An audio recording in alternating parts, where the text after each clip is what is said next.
Hey guys, मैं हूं DJ Namish Kumar दिलदार और आज मैं आपके लिए लेकर आया हूं HDFC bank regular savings account minimum balance hidden charges explain का। इस वीडियो में हम देखेंगे अकाउंट का डिजाइन, उसके बेनिफिट्स, कैशबैक ऑफर्स और चार्जेस की पूरी डिटेल। तो वीडियो को पूरा जरूर देखना। बैंक में वैसे तो कई सारे अकाउंट आते हैं जो कि आप ओपन कर सकते हैं, लेकिन अगर बेस्ट सेविंग अकाउंट की बात करें जो कि नॉर्मल व्यक्ति अगर ओपन करना चाहता है, कम से कम मिनिमम एवरेज बैलेंस रखना पड़े, तो उसके लिए यही अकाउंट बेस्ट है, क्योंकि यहाँ पर आपको कम से कम मिनिमम एवरेज बैलेंस रखना होता है। अगर आप ऑनलाइन अकाउंट ओपन करने जाएंगे तो भी आपके लिए ये अकाउंट बेस्ट रहेगा।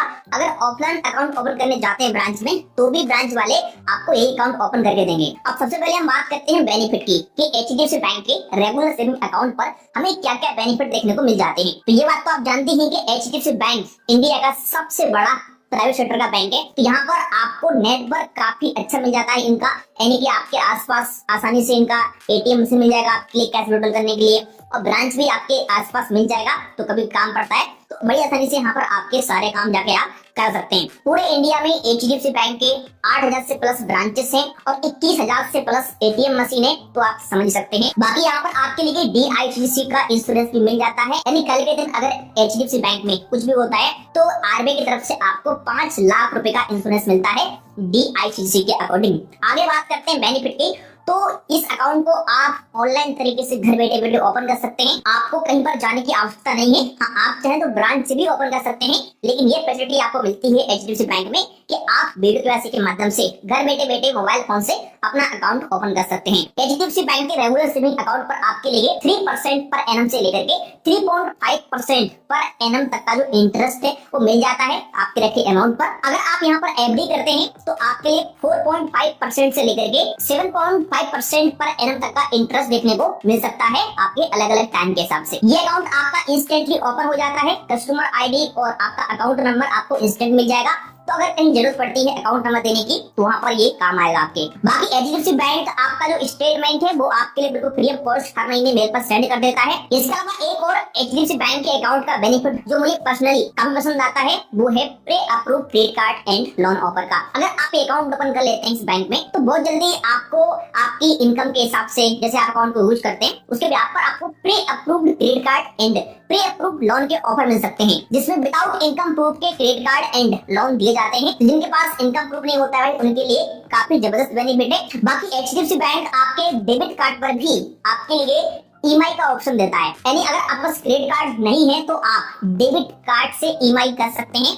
और कहीं पर शॉपिंग करना आपके लिए तो पैसा ना होने पर भी अकाउंट में आपके डेबिट कार्ड से आप सामान खरीद सकते हैं, शॉपिंग कर सकते हैं और उसकी किस्त बनवा सकते हैं। तो ये बेनिफिट भी आपको अकाउंट पर मिलता है, लेकिन ये अकाउंट ओपन करने के बाद आपकी एलिजिबिलिटी के हिसाब से दिया जाता है। बाकी HDFC बैंक में आपको लॉकर की फैसिलिटी मिल जाती है, अगर अवेलेबल होगा आपकी ब्रांच में तो आप लॉकर ले सकते हैं। इसके अलावा यहाँ पर इनका पोर्टल है स्मार्ट वाई नाम से, तो आप स्मार्ट वाई के थ्रू अगर शॉपिंग करते हैं तो आपको काफी अच्छा यहाँ पर डिस्काउंट एंड कैशबैक देखने को मिल जाता है। इसके अलावा HDFC बैंक में आपको सुपर सेवर FD का फीचर मिलता है, जिसमें आप अपनी FD में से अमाउंट विड्रॉल कर सकते हैं इमरजेंसी में। इसके अलावा अगर आप इस अकाउंट को ओपन कर लेते हैं तो HDFC बैंक आपको ये बेनिफिट देता है कि आप अपने सारे इन्वेस्टमेंट एंड सेविंग अकाउंट एक जगह पे ट्रैक कर सकते हैं और एक जगह ही इन्वेस्टमेंट कर सकते हैं। HDFC बैंक में डीमैट अकाउंट भी है, ट्रेडिंग अकाउंट ओपन कर सकते हैं आप, और अपना म्यूचुअल फंड खरीदना, आपको SIP करना या फिर स्टॉक बाय करना, तो मतलब अपना सारा इन्वेस्टमेंट आप HDFC बैंक में कर सकते हैं। ये सारी फैसिलिटी यहाँ पर आपको मिल जाती है। आप अपने अकाउंट को इंस्टेंटली UPI से लिंक कर सकते हैं और UPI पेमेंट के लिए यूज कर सकते हैं। बाकी यहाँ पर आपके लिए और भी कई सारे फीचर मिलते हैं, जैसे कि मोबाइल फीचर। मोबाइल बैंकिंग आप इस्तेमाल कर सकते हैं इस बैंक में, और इनके मोबाइल बैंकिंग में आपको काफी सारी सर्विस मिलती है, जिसकी बैलेंस इंक्वायरी करना,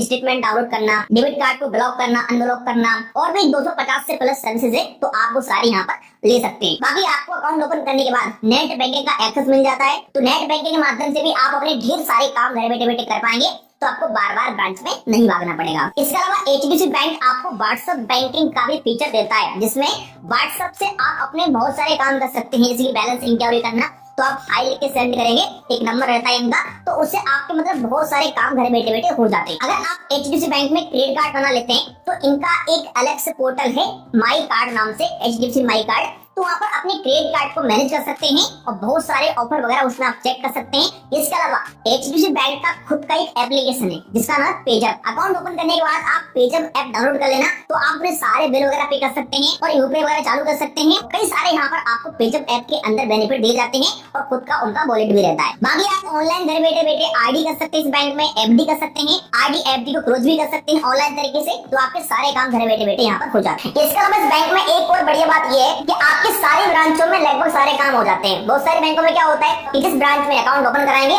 उसी ब्रांच में जाना पड़ेगा हर काम कराने के लिए, लेकिन यहाँ पर ऐसा नहीं है। मान लो आपने अकाउंट ओपन कर लिया दिल्ली में, अब मान लो आपका ट्रांसफर हो गया मुंबई में, तो आप मुंबई की एचडीएफसी बैंक की ब्रांच में अपने बहुत सारे काम कर सकते हो। तो ये भी काफी अच्छी बात है, इमरजेंसी में आपके काफी काम आ सकता है। बाकी कोई समस्या अगर आपको आती है तो 24/7 आप कस्टमर सपोर्ट ले सकते हैं और कोई अगर प्रॉब्लम आती है तो आप ब्रांच में भी जा सकते हैं। अच्छे से यहाँ पर आपकी हेल्प हो जाती है।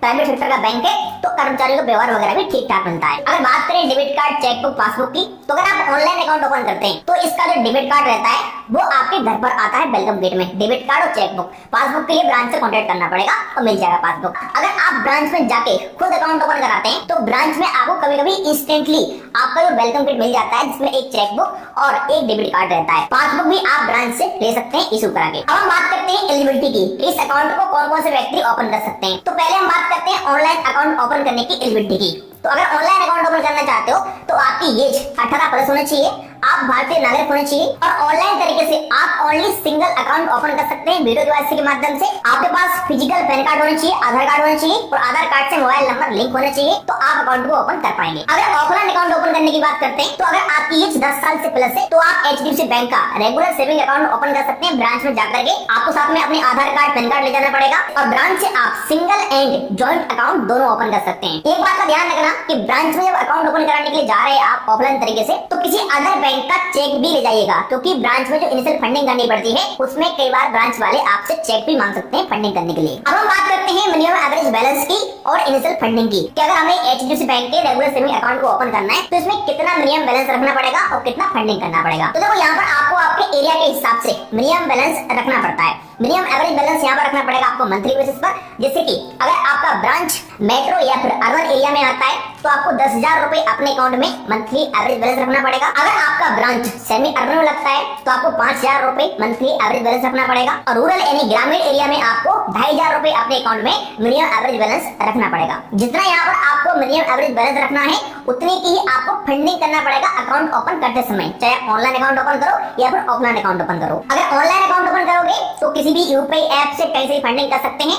ऑफलाइन अकाउंट ओपन करने जाओगे तो आप चेक के द्वारा अपनी फंडिंग कर सकते हैं। चलिए अब हम बात करते हैं चार्जेस की, कि एचडीएफसी बैंक के रेगुलर सेविंग अकाउंट पर क्या क्या चार्जेस लगाए जाते हैं। तो पहले हम बात करते हैं डेबिट कार्ड की। देखो एचडीएफसी बैंक एक ऐसा बैंक है जो आपको कई सारे डेबिट कार्ड के ऑप्शन देता है। आप यहाँ पर जो डेबिट कार्ड लोगे उसके हिसाब से आपको बेनिफिट मिलेगा और उसके हिसाब से आपको चार्जेस देना पड़ेगा। बेसिकली अगर और उसके हिसाब से आपको चार्जेस देना पड़ेगा। बेसिकली अगर बात करता हूँ तो यहाँ पर आपको मनी बैक डेबिट कार्ड मिलता है इस अकाउंट पर, या फिर मिलेनिया डेबिट कार्ड मिलता है। मनी बैक डेबिट कार्ड का 300 प्लस जीएसटी चार्जेस है और मिलेनिया डेबिट कार्ड का 500 प्लस जीएसटी चार्जेस है। बाकी का फिर आप डेबिट कार्ड को अपडेट कर सकते हैं अपने हिसाब से उनके मोबाइल बैंकिंग ऐप से या ब्रांच में जाकर के, तो फिर आपको उसके हिसाब से चार्जेस देना पड़ेगा। इसमें बहुत सारे डेबिट कार्ड आते हैं। बाकी जो डेबिट कार्ड यहाँ पर आपको मिलेगा उस डेबिट कार्ड से अगर आप कैश विड्रॉल करते हैं तो एचडीएफसी बैंक के एटीएम मशीन से अगर आप कैश विड्रॉल करते हैं तो 1 महीने के अंदर 5 बार आप फ्री में कैश विड्रॉल कर सकते हैं, कोई भी चार्जेस नहीं देना पड़ेगा। बाकी अदर बैंक के एटीएम मशीन की बात करते हैं तो अगर आप मेट्रो सिटी में रहते हैं तो 3 ट्रांजैक्शन फ्री मिलते हैं पर मंथ आपके लिए और नॉन मेट्रो एरिया में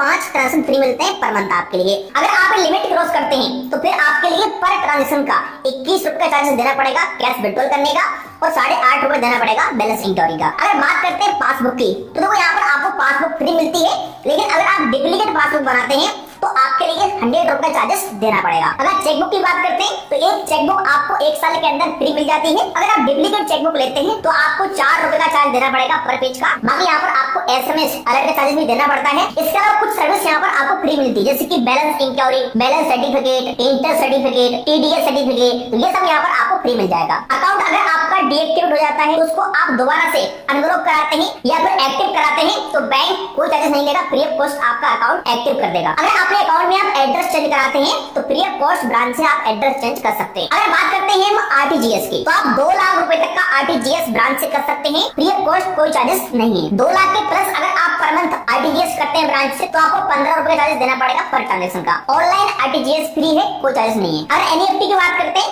तो आप ऑनलाइन एनईएफटी करते हैं अपने मोबाइल बैंक ऐप से या फिर नेट बैंकिंग से, तो फ्री ऑफ कॉस्ट है, कोई चार्जेस नहीं है। अगर ब्रांच की बात करते हैं, तो ब्रांच में एनईएफटी का चार्जेस देना पड़ेगा। 1 लाख से कम का अमाउंट अगर आपका है तो 2 रुपए जीएसटी, और 1 लाख से अधिक का अमाउंट है तो आपको हर ट्रांजेक्शन का 10 रुपए जीएसटी का चार्जेस देना पड़ेगा। स्टेटमेंट बैंक आपको फ्री ऑफ कॉस्ट हर महीने सेंड कर देता है मेल आईडी पर, कोई चार्जेस नहीं है। अगर फिजिकल स्टेटमेंट मंगाते हैं घर पर, तो उसका आपको फिर 100 रुपए का चार्जेस देना पड़ेगा। अगर बात करते हैं नॉन मेंटेनेंस की, यानी जो आपको मिनिमम एवरेज बैलेंस रखना है अपने अकाउंट में, उसको आप नहीं रख पाते हैं, तो यहाँ पर आपको शॉर्टफॉल का 6% देना पड़ेगा। यानी कि जितना आप मिनिमम बैलेंस शॉर्टफॉल करते हैं उसका आपको 6% देना पड़ेगा। कम से कम यहाँ पर आपको 600 रुपए देना ही पड़ेगा।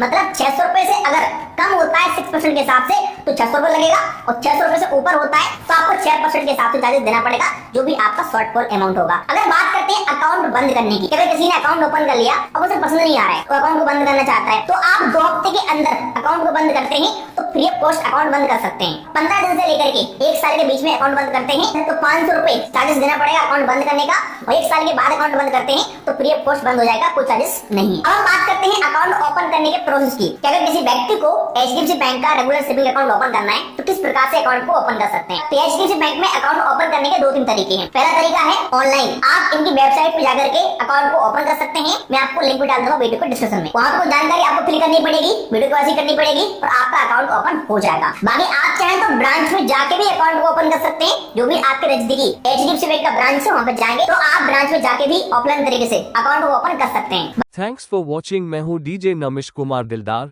मिलते हैं अगले वीडियो में और भी इंटरेस्टिंग इन्फॉर्मेशन के साथ।